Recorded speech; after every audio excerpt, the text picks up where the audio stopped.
미국에 죽는다. 이거는 바보짓이다. 나쁜 거 배우고 있는 거죠. 앞으로 1년 사이에 답이 나오죠.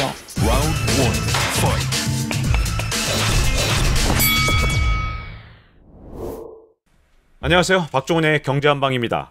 이 화웨이를 비롯해서 틱톡, 위챗 여기에 SMIC까지 사사건건 미국이 중국 기업에 제재를 가하면서 이제는 중국도 미국에 대해서 맞불을 작업을 하는 그런 모양새거든요. 과연 미국의 공세, 여기에 중국의 대응, 앞으로 우리 경제를 두고 어떻게 변화해 갈지 많은 분들이 궁금해하실 텐데요. 미중 관계의 미래를 전망할 때 늘 정말 경청할 만한 인사이트를 주셨던 성균관대 중국대학원 안유아 교수님 모셨습니다. 안녕하세요. 네, 안녕하세요. 네. 지난 주말에 중국 상하이에서 열렸던 이 화웨이 커넥트 2020 여기에서 화웨이 회장 궈핑 회장의 발언이 굉장히 큰 화제가 되고 있더라고요. 네. 생존 유지된 목표가 됐다. 그렇죠. 이 발언으로 볼 때 화웨이가 미국의 공세에 좀 어려운 상황에 처한 게 아니냐 이런 생각이 좀 드는데 어떻게 보십니까? 굉장히 어려운 상황이고요. 지난번에 TSMC에서 그 추가로 주문을 해가지고 한 6개월분, 길게는 8개월분 이렇게 재료를 확보해놨잖아요. 칩을. 근데 그게 다 소진이 되고는 어떻게 할 거냐 이런 질문을 받았을 때 자기네는 지금 모든 수단과 방법을 가지고 일단 생존하는 게 중요하다 표현을 썼어요. 이 구어핑이 그 뜻이 뭐냐면 이게 되게 중요한 의미예요. 네. 이 앞으로 생존을 위해서면 모든 걸 다 할 수 있다는 얘기예요. 그러면 여기에 두 가지 함의가 있어요. 하나는 일단 파산하면 안 되잖아요. 사람들을 많이 정리할 거예요. 주요 경제국에 다 나가 있어요. 그러면 해외부터 사람을 정리할 거예요. 그러니까 화웨이에서 근무하던 해외 엔지니어들이나 해외 매니지먼트는 거의 정리 들어갈 거예요. 두 번째는 지금 이 화웨이 수익 구조를 보면은 스마트폰이에요. 네. 그게 전체 이익에서 차지하는 게 절반이에요. 근데 이게 스마트폰이 이번에 미국의 직격탄을 맞은 거거든요. 그래서 그렇죠. 이번에 TSMC가 파운드리를 안 해주고 칩을 안 제공해주면 스마트폰을 못 하는 거예요. 그러면 이익의 50%를 차지하는 부분이 못하는 거잖아요. 네. 그러면 앞으로 이 화웨이가 어떻게 살아가겠어요? 여기에서 없어진 이익을 다른 데서도 메워가지고 살아야 된다는 의미거든요. 네. 그러면 그게 뭘까를 생각하면 옛날에 그 87년도에 도시바가 미국의 제재를 받았어요. 그래서 그렇죠. 어디로 가버렸냐면 전기 제품으로 갔어요. 네. 이 반도체에서 떠나서 전기 제조로 갔거든요. 도시바가 반도체 손 놓은 이유가 바로 미국 때문이었나요? 네. 예. 그래서 그 사례를 참조하며 B2C가 타격을 받으니까 앞으로는 자기네 강점이 5G란 말이에요. 그러면 앞으로 5G가 가장 꽃을 피우는 것이 사물 인터넷이에요. IoT. 네. IoT라는 거는 디바이스가 꼭 스마트폰이 아니라 모든 게 다 디바이스가 되는 거예요. 그러면 앞으로 이쪽에서 가장 큰 시장이 자동차 시장이에요. 스마트 자동차. 그게 전기 자동차를 포함해서요. 그러니까 앞으로는 무인 자동차. 가 사실 사물 인터넷으로 융합이 되면서 시장이 어마어마하게 커질 거거든요. 그래서 테슬라도 앞으로 무인 자동차에 지금 곧 상품을 내보겠다고 그러잖아요. 상용화된 그렇죠. 거. 그것처럼 여기가 엄청난 블루오션이에요. 그래서 제가 느끼는 화웨이는 앞으로 IoT 중심의 그 중에서도 B2C 쪽은 자동차 쪽으로 갈 수 있어요. 이제는 디바이스를 다른 쪽으로 가는 거죠. 네. 왜냐하면 스마트폰은 지금 엄청난 타격 받았죠. 자동차 쪽에 갔을 때는 칩이 달라져요. 거기서는 미국 기술이 없이도 할 수가 있어요. 예를 들면 독일 같은 쪽하고 협력하며 독일에 있는 그 인피다 그 같은 업체들은 거의 이쪽 자동차 쪽에 칩이 세계 33%를 하고 있어요. 네네. 그래서 그 업체들하고 협력하게 되면 미국 기술이 없이 할 수 있어요. 그 업체는 미국 기술이 없어요. 그럼 마음대로 화웨이 제공할 수 있어요. 미국하고 전혀 상관없어요. 네네. 그래서 독일하고 같이 가게 되면 미래 5G 자동차 중심의 무인상술 사물 인터넷 이 시장에서 선도적으로 치고 나갈 수 있는 거죠. 그래서 이 미국 이쪽으로 공격해오면 저쪽으로 켜와가지고 이쪽에서 잃어버린 그 시장을 저쪽에서 보완해서 그러니까 하나는 미래 성장에서는 이쪽으로 갈 거고요. 생존을 해야 되니까 비용을 최대한 절감시킬 거예요. 근데 도시바 예를 드셔서 그런데 도시바가 원래 굉장히 잘 나가던 회사가 말씀대로라면 미국의 제재로 완전히 쪼그라든 거잖아요. 화웨이도 그렇게 되면 자동차 시장이라는 게 아무래도 크기 자체도 조금 더 작을 수도 있고 또 거기서는 이미 또 기존의 강자들이 있기 때문에 화웨이가 새로운 시장을 개척해야 되잖아요. 인수합병할 수가 있어요. 그래서 돈 많으니까 아직. 왜냐면 앞으로 자동차가 IoT 사물인터넷 쪽으로 가면 현대자동차도 한계가 있어요. 네네. 못 가요 더. 그러니까 어차피 이게 기술이 자동차 산업하고 IoT 산업이 융합이 되는 게 미래 자동차 산업이 흐름이고 네. 이 시장은 어마어마하게 커요. 앞으로는 자동차가 교통수단이 아니라 주거 환경이면서 사무실이면서 모든 게 다 되는 거예요. 이제는 교통이동이 아니라는 거죠. 이제 시장이 엄청나게 커질 거기 때문에. 엄청나게 그 시장에서 시작이다. 네. 선도 자리를 가져가고 거기서 칩 왕자가 되겠다는 거죠. 네. 거긴 또 새로운 칩을 개발을 해야 돼요. 미국하고 상관없어요. 네. 독자적으로 할 수 있어요. 근데 어쨌든 칩을 공급받으려면 네. 지금까지는 TSMC 대만 네. 회사, 타이완 회사를 파운드리. 통해서 했는데 네. 파운드리 회사 여기 위탁 생산업체잖아요. 네. 근데 이 반도체 위탁 생산업체 TSMC에서 공급을 못 받는 상황에서 네. 그나마 좀 받을 수 있었던 데가 SMIC였지 그렇죠. 않습니까? 예. 근데 SMIC에 대해서도 미국이 추가로 제재한다. 네. 월스트리트 저널 기사에 26일 날 났더라고요. 네. 그러면 화웨이 입장에서는 이거 반도체 어디다 맡기지? 이 굉장히 파운드리가 문제가 네, 있죠. 그래서 심각한 문제 아닌가요? 반도체가 IP 설계부터 시작해서 제조, 그다음 후공정, OST라고 해요. 이게 IMD나 삼성이나 저기 SK 하이닉스는 다 해요. 혼자 한 회사가. 그렇죠. 그것처럼 화웨이도 이제는 다 하겠다라는 거죠. 화웨이 입장에서는 그 타산 프로젝트라고 해요. 타산이라는 게 옛날에 그 중국 국내 전쟁할 때 장개석 군대 못했던 군대 할 때 네. 타산 전쟁이 가장 치열한 전쟁이었어요. 네. 그 전쟁을 이기냐 안 이기냐는 공산당이 중국을 장악하냐 안 장악하냐 절대 중요한 전쟁이었어요. 네. 그러면 왜 그걸 타산 프로젝트를 하겠어요? 지금 이 싸움을 그 정도로 중요하게 보는 거예요. 그래서 반도체에서의 자주화를 실현하는 걸 화웨이에서는 타산 프로젝트라고 명명하고 네. 반도체 독립을 선언한 거죠. 그래서 시간은 걸리겠지만 근데 지금 4G 시대하고 지금 이 생태계에서는 미국을 떠날 수가 없어요. 모든 게 다 미국 기술을 써야 돼요. 네. 그러니까 미국 기술을 안 쓰는 데를 가야 되니까 혼자는 갈 수 없어요. 그러니까 독일이 필요해요. 네. 독일이 이번에 자기네는 미국하고 상관없이 공급해 주겠다고 네. 이미 하겠다고 했어요. 왜냐하면 중국 이 시장이 엄청나게 크거든요. 그렇죠. 8,100억 달러 넘는 시장이에요. 그래서 미국이 안 하면 독일이 하겠다라는 거죠. 그래서 미국이 이 전략을 잘못 쓰면 네. 엄청난 시장을 잃게 되고요. 미국이 화웨이에 대해서 완전히 끊었을 때 네. 공급을 그랬을 때 미국은 적어도 4만 명의 실직자가 발생해요. 미니멈. 그다음에 두 번째는 미국이 그동안 R&D를 통해서 기술 선도를 해갔어요. 그렇죠? 근데 그 R&D 투입 비용이 어마어마해요. 몇백억 달러 쓰였어요. 네. 근데 그 투입 비용을 어디에서 다시 액세스 수익이 돌아왔냐면 중국에 팔아서 돌아왔어요. 근데 만약에 중국이 죽어버려서 제일 큰 고객이 그러면 그 R&D를 회수할 대체 시장이 없습니다. 네. 그럼 자기도 죽어요, 솔직히. 그러니까 그래서 빌 게이츠가 이러잖아요. 빌 게이츠가 엄청 지금 공개적으로 나서 반대하고 있는 게 이러다가는 미국이 죽는다. 이거는 바보짓이다. 단기에는 코앞에서는 이기는 것처럼 보지만 제일 큰 고객을 죽이는 향후에는 나도 죽겠다라는 거다.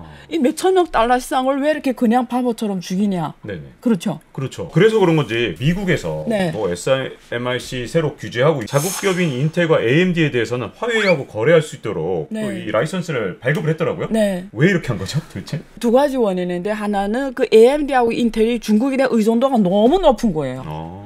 인텔은 67%예요. 네. AMD는 33%예요. 아니 그 정도면 중국에 의존하고 있기도 하네요. 또 한편으로. 네, 근데 9월 15일부터 딱 못해 이러면 파산이에요. 미국 기업조차도 인텔이 67%라니까요. 네. 아니 한 개 기업이 매출이 67% 줄어들어 보세요.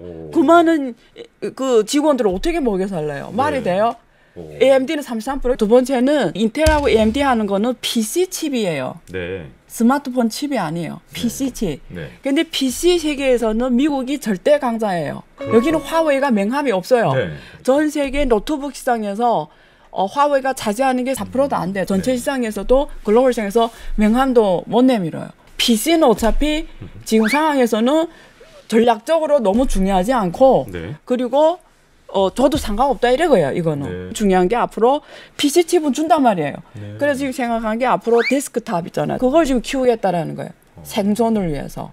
그래서 지금 단기 전략과 장기 전략으로 나누는 거죠. 화웨이도. 일단은 단기는 살아야 되는 거고. 그렇죠. 살아야 돼서 대체 상품 많이 만들어 팔아야 되는 부분이 있어요. 데스크탑 쪽하고 전략적으로는 5G IoT하고 자동차 융합 시장에서 본격적인 큰 전략을 펼칠 거로 보이고요. 네. 조금 더 긍정적으로 보면 미국 트럼프가 기업을 했던 사람이잖아요. 그렇죠. 이 기업을 했던 사람은 수단과 방법을 가리지 않고 목적 의식이 강한 거예요. 그렇죠? 네. 그래서 이 사람은 이럴 가능성이 있어요. 스마트폰 칩에서도 미국 기업은 허용할 수가 있어요. 삼성이나 지금 SK하이닉스나 뭐 미국의 TSMC나 뭐 미디텍 이런 데서 다시 신청을 냈어요. 미국 상무부에 네네. 공급해달라고. 근데 지금 거의 안 해줄 확률이 높고요. 아니 잠깐만요. 네. 인텔이나 AMD는 해주고 나서 네. 지금 우리나라 기업들 좀 기대가 높아진 상태거든요. 네. 야 그럼 삼성이나 하이닉스도 이제 하와이에 물건 팔 수 있는 거 아니야? 맞아요. 이렇게 기대가 높아졌는데 맞아요. 그러면 미국 입장에서 명분이 없잖아요. 그렇죠. 자기네 기업은 해주고. 그러니까 우리나라 이렇죠. 기업은 안 해주고요? 가장 그래서 우리 한국 기업이 좀 건조로 봤을 때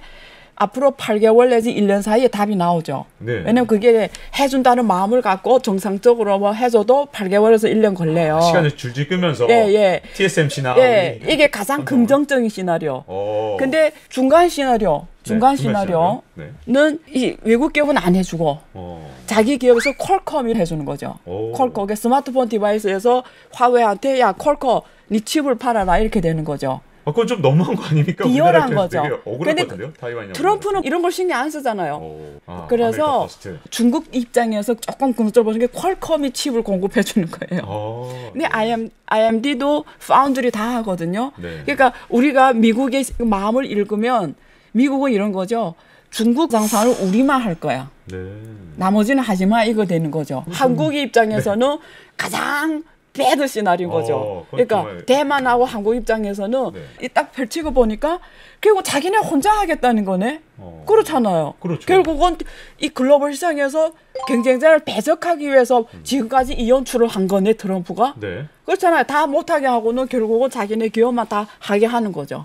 아니 이게 우리 입장에서 무슨 전략이 없습니까? 이런 뭐 타이완하고 우리하고는 좀 이해관계가 비슷한 것 같은데. 예를 들면 트럼프가 재선까지 성공했어요. 예를 들면 이번에.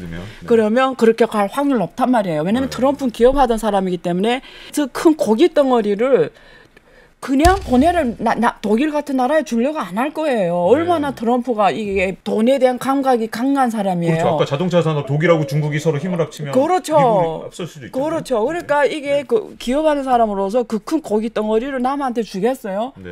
그래서 우리가 생각했을 때는 트럼프는 어차피 비열하고 안 비열하고 안 따져요. 그냥 미국 국민이 퍼스트 오케이. 나머지는 신경 안 쓰는 거잖아요. 그러니까 자 중국의 시장이 크잖아. 중국 시장은 우리만 할게. 중국은 항상 우리 밑에서 우리가 마음대로 돈 벌게 하게 해줘. 이거예요. 그러니까 금융으로도 산업으로도 우리한테만 문 열고 안에서 모든 플레이 게임은 우리 룰대로 하고 이게 미국이 진짜 원하는 거죠. 그다음에 삼성이고 TSMC 이런 거 신경 안 쓰는 거죠.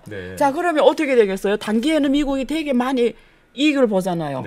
근데 길게 봤을 때는 한국이랑 일본, 대만 가만히 있겠어요? 아 미국은 자기 수요에 따라서 때리고 친하고 하는구나. 그러면 앞으로 이런 일이 우리한테도 발생할 수도 있겠구나. 모든 산업에서 탈미국화해야 되겠다.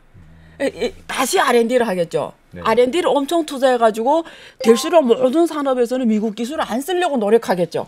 왜 미국 기술 쓰는 순간 목을 조를 줄 모르잖아요. 그렇잖아요. 그렇죠. 중국 경험에서 봤잖아요. 그러면 내가 만약에 삼성의 뭐 이재용이고 TSMC의 뭐 창업자고 이러면 나는 지금부터 뭐 미래 50년 준비를 어떻게 하냐면 이제부터는 엔지니어한테 말할 거예요. 앞으로 모든 개발에 있어서 될수록 미국 기술을 적게 써라. 왜냐면 다음에 우리가 두 번째 제재 대상이 될 수 있다. 유럽하고 아시아의 기술 강국들은 어떻게 될죠? 점점 미국 기술을 안 쓰게 되죠. 지금까지 세계 표준을 미국이 장악하고 있었기 때문에 나왔는데 그렇죠. 그 장악력이 자꾸만 떨어지겠네요. 떨어지겠죠. 그래서 앞으로는 미국 기술을 국가별로 이제 R&D 할 때 될수록 미국 기술 응용 안 하려고 하는 쪽으로 머리를 엄청 기술 개발하겠죠. 그럼 어떻게 되죠? 길게 봤을 때는 지금 단계 미국이 위너로 보이지만 길게 봤을 때는 전 세계가 미국 기술을 안 쓰는 탈미국 기술화. 그러면 탈미국 기술화하면 어떤 일이 나면 달러도 탈달러화 하게 돼요. 이런 일이 왜냐하면 기술하고 금융은 같이 가는 거예요. 그러니까 미국 엘리트층의 선택이 달려 있어요. 엘리트층이 미래를 어떻게 따라서 트럼프를 어떻게 설득하느냐에 따라서 미국의 운명이 결정돼요. 그래서 단기에는 미국이 한 10년, 20년 이기는 것처럼 보이지만 네. 미래 50년을 바라봤을 때 미국이 지금처럼 수단과 방법을 가리지 않고 나가며 네. 그럴 가능성이 높은 거죠. 그러면 중국하고 미국 사이는 계속해서 양전, 저번에 말씀하셨던 냉전도 아니고 양전을 한다. 네. 이쪽으로 계속 갈 거다. 2035년까지. 그렇죠. 왜 AMD하고 인텔을 하여. 네. 그리고 이번에 그 퀄컴을 해주니 안 해주니 그걸 봐야 돼요. 안 해줄 수가 없군요. 결국 양전이 될 수밖에 없는 거네요. 지금 미국 기업가들을 인터뷰하면 중국을 이렇게 대하는 데서 동의하는 기업가 한 명도 없어요. 네. 미국은 국회 로비가 합리적으로 이루어지거든요. 로비가 네. 돈 내고 로비를 엄청 해요. 네. 그러니까 인텔하고 AMD 이런 로비가 통한 거예요. 그러니까 퀄컴인데 엄청 하겠죠 지금. 네. 야, 좀 하게 해달라 하겠지. 얼마나 로비하고 있겠습니까? 네. 그렇군요. 중국에서도 화웨이가 진짜 어려워졌을 때 네. 이걸 대비했는지 지난 18일에 상무부에서 네. 신뢰할 수 없는 기업 리스트 규정 이런 걸 준비한다고 알려졌는데 애플 이런 거 중국에서 수입 금지하거나 뭐 이런 이 중국의 보복이 있지 않겠느냐 이런 걱정도 있었거든요. 그렇게는 안 된다고 단기에는 불가능해요. 그거는 중국도 내상이 더 커요. 왜냐하면 중국이 기술을 필요로 하는 국가잖아요. 네. 해외에 제일 좋은 물건이 들어오는 걸 바꾸면 기술 개발이 한계에 있는 거죠. 좋은 거 써봐야 네. 엔지니어들이 좋은 아이디어가 생기잖아요. 맨날 후진적인 거 쓰면 좋은 아이디어 나옵니까? 그러니까 만약에 중국이 블랙리스트 만든 거는 대응 조치로서 하나의 상징적 인물로서 당연히 만들어야 돼요. 두 번째는 미국한테서 이런 나쁜 거 배우고 있는 거죠. 아, 나중에 쓸 수 있는 카드를 또 만들어 놓은 거죠. 중국도 지금 미국식으로 똑같이 행동할 수 있는 거예요. 블랙리스트 올라가서 다른 나라를 제재할 수가 있는 거죠. 그런 카드를 하나 만들어 놓은 거예요. 그렇죠. 그래서 하는 거죠. 근데 이렇게 복잡한 상황에서 우리나라가 이제 장기 전략은 이제 기술 혁신도 해야 되고 미국으로부터 기술도 독립해야 되고 단기적으로는 도대체 어떻게 됩니까 지금 당장? 단기적으로는 방법이 없어요. 네. 화웨이에서 떨어진 매출을 한 11조 되잖아요. 합하면 네. SK하고 삼성이 합하면 그걸 다른 데서 빨리 메워야 되죠. 가장 빠른 방법은 중국 다른 업체를 찾는 거죠. 미국을 빨리 설득해서 이렇게 수출할 수 있게끔 로비를 엄청 하고 있겠죠. 네. 역시 가만히 있겠어요. 그렇죠. 우리 기사님이 이재용이면 가만히 있겠어요 지금? 네. 최선을 다하겠죠. 얼마나 그러겠어요. 우리가 주도적으로 할 수 있는 거는 가장 빠른 거는 뭐 시오미나 오퍼, 비버 뭐 이런 쪽. 왜냐면 중국 시장이 크니까. 그렇죠. 두 번째는 미래 산업에서 빨리 선도로 가야 돼요. 그래서 삼성하고 현대가 손 잡아야 돼요, 사실은. 삼성하고 현대가 자동차 쪽에서 개발할 수 있도록. 그러면 그래야 돼. 그래야 한국 미래가 있습니다. 그래야 5G를 장악하고요. 미래 생태계를 한국이 선도로 나갈 수 있어요. 그래서 삼성하고 현대가 손 잡아서 5G 미래 융합 시대를 세계에서 제일 빨리 만들어내야 돼요. 한국은 장점이 있어요. 나라가 작기 때문에 빨리 할 수가 있어요. 한국은 아직도 정부 주도형 부분이 커요. 정부의 뉴딜 이런 돈이 쓰지 말고 빨리 삼성하고 현대자동차가 융합을 해서 글로벌의 5G 미래 생태계를 장악해야 돼요. 그 모든 게 미국 기술에서 벗어나야 돼요. 이 안 교수님 말씀을 들으면서 미중 갈등의 큰 그림도 그렸고요. 전략적 사고를 할 수 있는 그런 좋은 기회가 됐을 것 같습니다. 오늘 고맙습니다. 감사합니다. Round 1, fight.